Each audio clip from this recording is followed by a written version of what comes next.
and the child doesn't want to do. Okay. And we are giving something rather another, and the child doesn't stop. Okay, one important piece of all forms of reinforcing activities is to ensure that you know what the child's preferences are. Okay, there's a form of preference assessment where you present, for example, let's say these are two toys. You say which one, pick one to the child, and you provide the choice, and he'll touch it, and you say okay. And then you might test the one that he picked against another toy. Which one do you want? And once he's picked this one again, you'll know that this is the most preferred. Okay, then you test the low preference ones, which one do you want? And when he indicates this, you'll know this is your second choice and this is your third choice. So we can't always assume that when there's an activity that it's going to be reinforcing for the children. Even if we've designed it that way, that doesn't mean it's automatically going to be fun. It's the same way with us as adults. Okay? If someone plans something for you, wants you to take you to a concert that you don't enjoy, that doesn't mean that there's anything wrong with you. That means it's low preference for you. So it's a good idea to always have in mind what the children's preferences are for activities. Now, if you're talking about extremely low preference activities, and we're not going to do this right now, we're going to do this, okay, then you can use what's called the grandma principle, okay? Grandma, granny, right? It's called the granny principle. And what this is, it's actually, the technical term is called the Premack principle, meaning that you reinforce a low-rate activity with a high-rate activity. Okay, so if a child likes watching TV, for instance, you could use TV as the high-rate activity as the reward for cleaning up his room or cleaning the floor. Okay, does that make sense? So you use the granny principle. The reason why it's called the granny principle, in spite of its technical name, Premack was a psychologist in America in the 1950s who wrote a paper about this. It's called the grandma principle because grandmas in America have always used this. First, you're going to do she knows the child is watching TV, so first you're going to clean the room, then you can watch TV. Okay. Okay. And we give the attention the child needs because he's doing vacation or whatever for food or if he wants to do something and the child doesn't stop. Okay. Because I had that experience. Okay, so the child doesn't stop at all. Yeah. Okay, so you're going to want to identify exactly what it is that's reinforcing the behavior. So to do that, you would sometimes maybe provide attention, but ensure that the child is safe. Okay? You want to know why the child is doing it all the time. It's easy to be tricked to think that it is just for attention and that it's really for escape.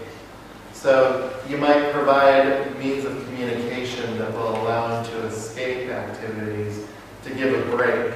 Okay? Touch this card, and every time you touch this card, you do a hand over hand. Every time you touch the card, you get a break.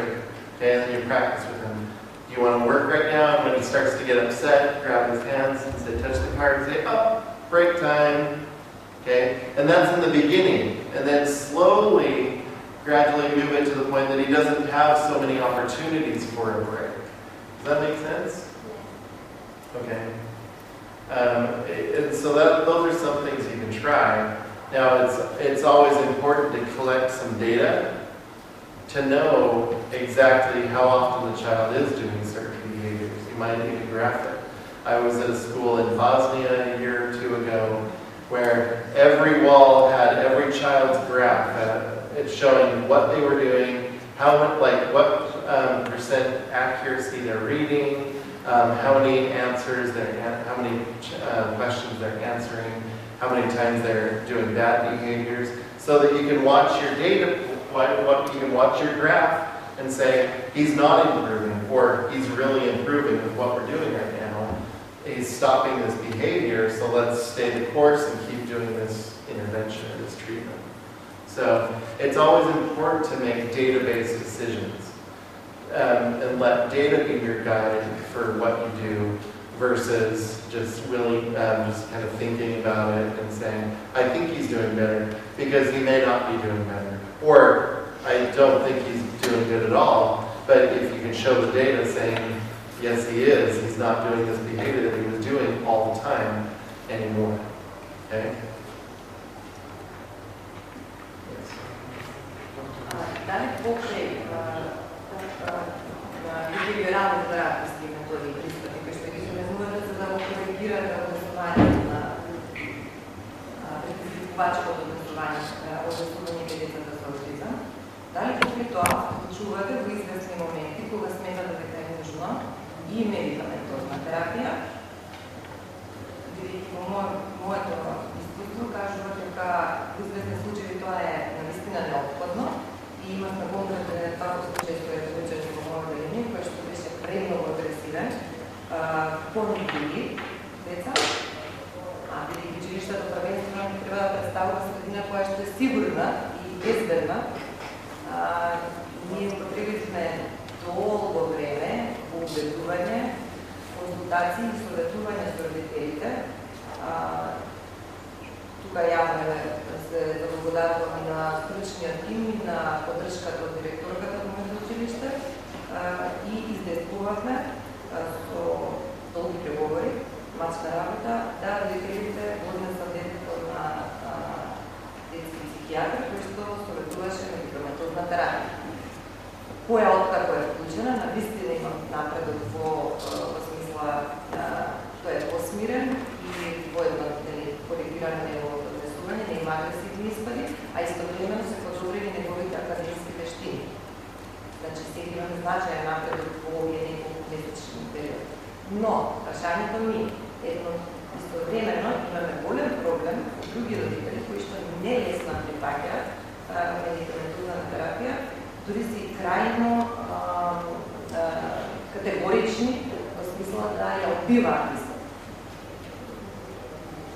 Нудат некакви социјално-пријатни алтернативни решенија, консултираат млади лекари и превкари, врачари и така натаму, не знам дали врачарите може да го преведат на англиски, но како год да не сватат.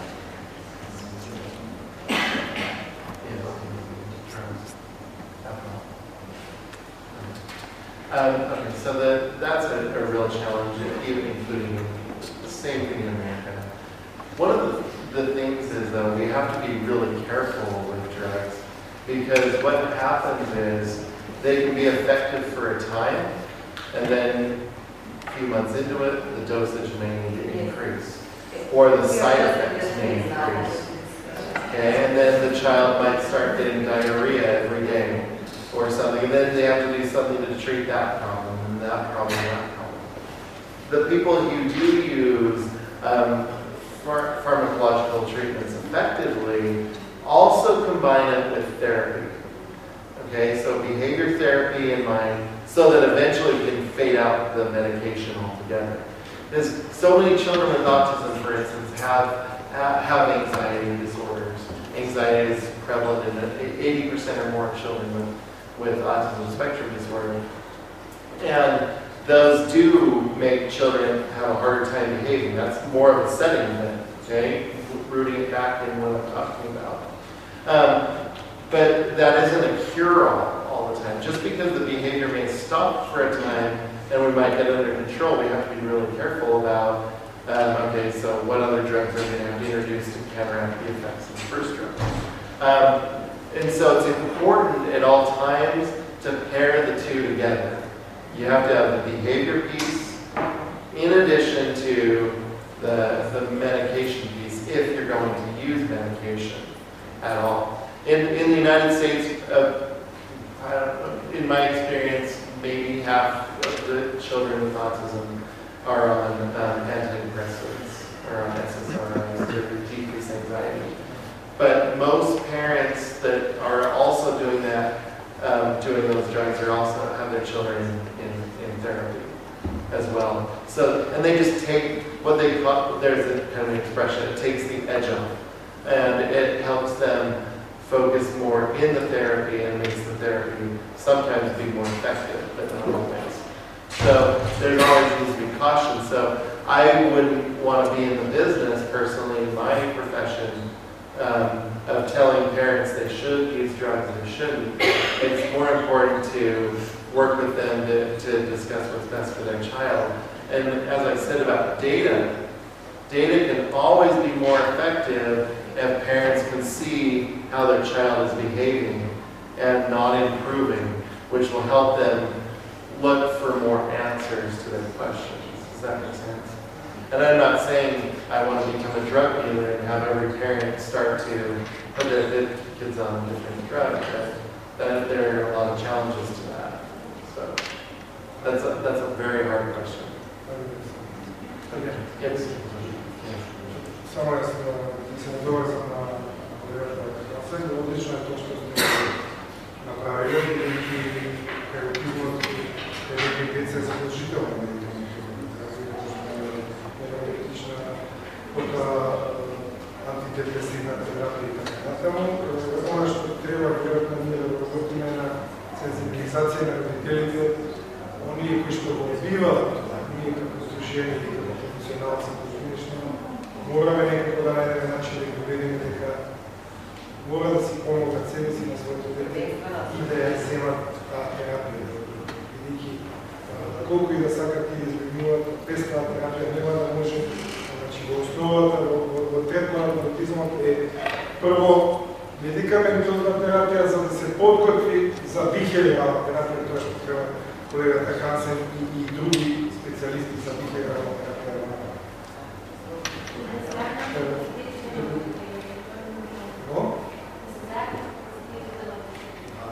Ние како здружението го има во плановите да работиме напред за засилување на психосоцијална подршка и треба тоа да успееме. Мислам дека имаме кој беше таму? Да, јас сакам да се надоврзам точно на што претходно го кажавте. Значи, пред да се посекне по таа медикаментозна терапија, дали постојат некакви механизми во нивната средина кои што ги советуваат родителите мимо тоа што се случува во специјалната школа, како да го менаџираат проблемот дома. Значи, родител на дете со аутизам кај нас нема како да се советува и не се согласувам со тоа дека одбиваме медикаментозна терапија и дека полесно веруваме на врачи да излечиме.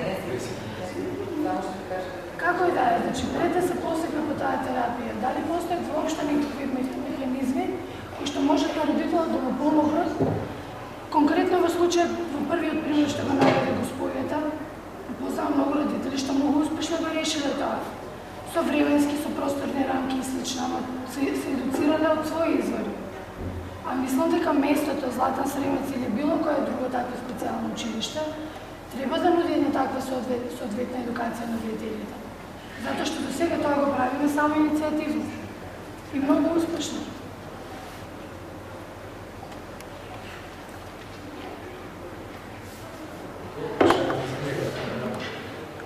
Не ми интересуваше по нивната средина како тоа оди. The good programs do, but the majority of public schools, the education ends at the door.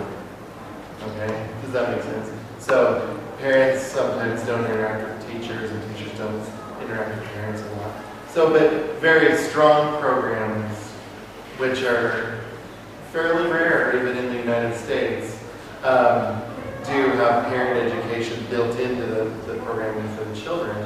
And one way that it happens, that's a really good way, would be for people to volunteer, for instance, to have a parents' night, for example, once a month or once every other month, once a quarter, okay? To have parents get together, maybe with one of the therapists or administrators from the school, to talk about different parenting skills, how do you manage your child's behavior, okay?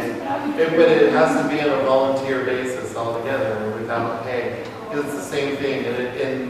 In my state, for example, teachers' contract time ends at 3:30 or 4 o'clock in the afternoon, and anything they do beyond that is volunteer time, and many teachers do spend 3 more hours working each day or attending meetings with parents. And it has to be on a volunteer basis. It's kind of the nature of the job, but what you can do as a parent, so you have a lot of power as a parent to interact with other parents and children with disabilities. And I'm not concerned at all about that. My only concern is that the messages that are received in those parents groups are sometimes not evidence-based. Не постојат овде такви иницијативи, како успешни такви иницијативи. Кај нас е проблемот со ингеренциите очигледно. Како што рекол? Со ингеренциите, кој кажува која е терапија, зашто? Добро, дали имаме прашање? Yeah, and that's one way that you just have to be cautious about non-evidence-based practices. And I can share, we can send out some of the resources. So in the, that's exactly one of them. So there's an example of social stories, for instance, which have a strong evidence-based practice. Гарантија е сможем да станува тука.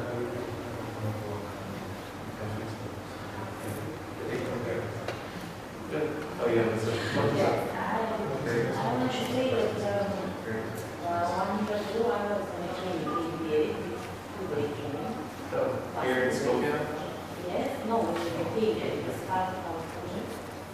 But it is hard to understand ABA because ABA is specific terminology. Yes. So even for me, I can understand you now, but in the past I couldn't. Okay. I want to say that in one lecture you cannot change your thinking about the ways to cope with challenging behavior. Right. You need to learn, to practice, and to learn and 2 years. to At least. So I wanted to yes, try it. Wait. Yes, and I also my first question is how long it will be students study about Good question. and how much practice, how much theory, and who is teaching the student. Okay. And the second question is about sensory issues. It's not child in the classroom. So I think that the most hardest work with challenging behavior is when the reason is sensory problem. Because this breeding self-stimulation and it's hard to stop with the circle. Yes, it So is. something about that. Okay, so the first question was about ABA training in the United States. Okay, so ABA comes out of research that was done again by B.F. Skinner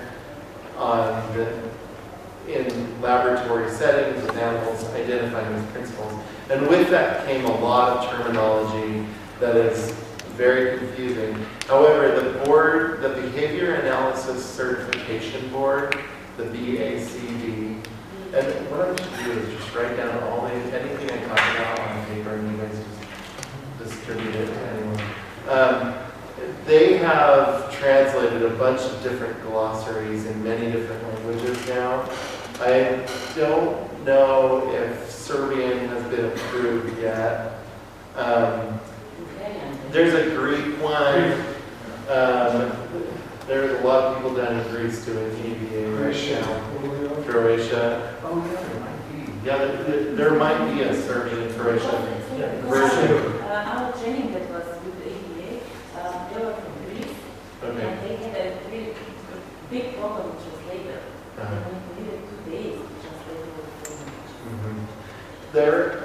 There have been some pockets of things going on. There have been some conversations going on behind the scenes about some of this that I cannot talk about yet. Well, there are people in the region doing really great work right now. So, for instance, in Tirana, Albania, there's a big center right now that's been funded by the Kuwaiti government. Some people here have been to Berisha's place. Yes. And so that's one center. They have some people that are trained now on some behavior analysis. In Bosnia and Herzegovina, I have some contacts with an organization, NGO that is providing services in very good ABA instruction. In Croatia and Slovenia, there are people doing different things, Romania. So there are people all throughout this region, and there's a lot of conversations going on between those of us that are interested in ABA in the area to do more, to have more conversations among each other, right? So we can talk more. There are even, yes, that I could go on and on. There's a lot of conversation going on right now about dealing with it in this region. Because there is an ABA program in Italy right now that's taught in English with American professors. And the people from Bosnia go there every few months to Italy to learn. I think we have online programs. But these are the options. But your question was about ABA in the United States, and I got on track. And so in most special education undergraduate programs, bachelor's programs, four-year program, you have at least 1 year of ABA courses where you're learning all these terms. It's very complicated at first, but then once they master it, they get there. So Lucy in the back, raise your hand, Lucy. So she's just finished up her second ABA class with me as the instructor. But we have 2 classes going on simultaneously, one for teachers who teach mild disabilities, one for severe disabilities. So it's not uncommon, almost every program in America teaches ABA. And then they have practicum settings and internships where they also apply what they learn. Okay, where they get supervision from professors or from other master teachers. So that's how that works. And so your question about sensory issues is another complex one. So you guys are not giving me the easy questions today. But there's always a behavioral and environmental component when you're dealing with sensory issues. For instance, we don't like, there may be a piece of clothing that is not comfortable for you, but you don't overreact. Does that make sense? And when you don't have the social control over your behavior, then you can overreact. Does that make sense? So, for instance, if a shirt is bothering a child with autism, many children with autism take off their shirts, or they're bothered by their shoes and they want to always have their shoes off. They run around with bare feet. I worked with a family. The family is very wealthy. It's not, they can't afford to buy him any shoe possible. They tried every shoe possible, but he only walked on his feet all the time, and so his feet had big calluses all over them.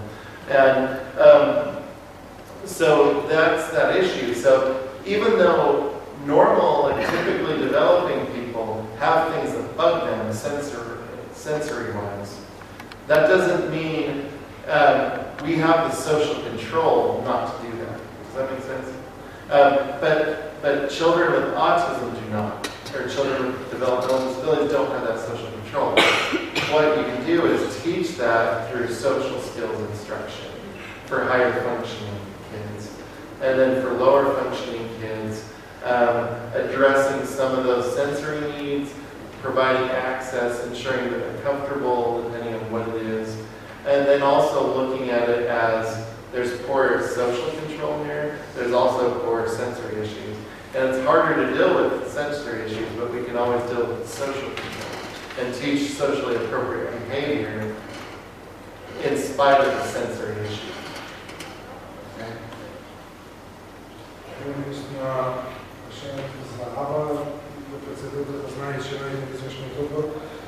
To станува трајно предоба на МНЗ да се вклучи во еден проект за едукација на нашите кадри. Забавно, ги знаеме дека тоа е доста скапо.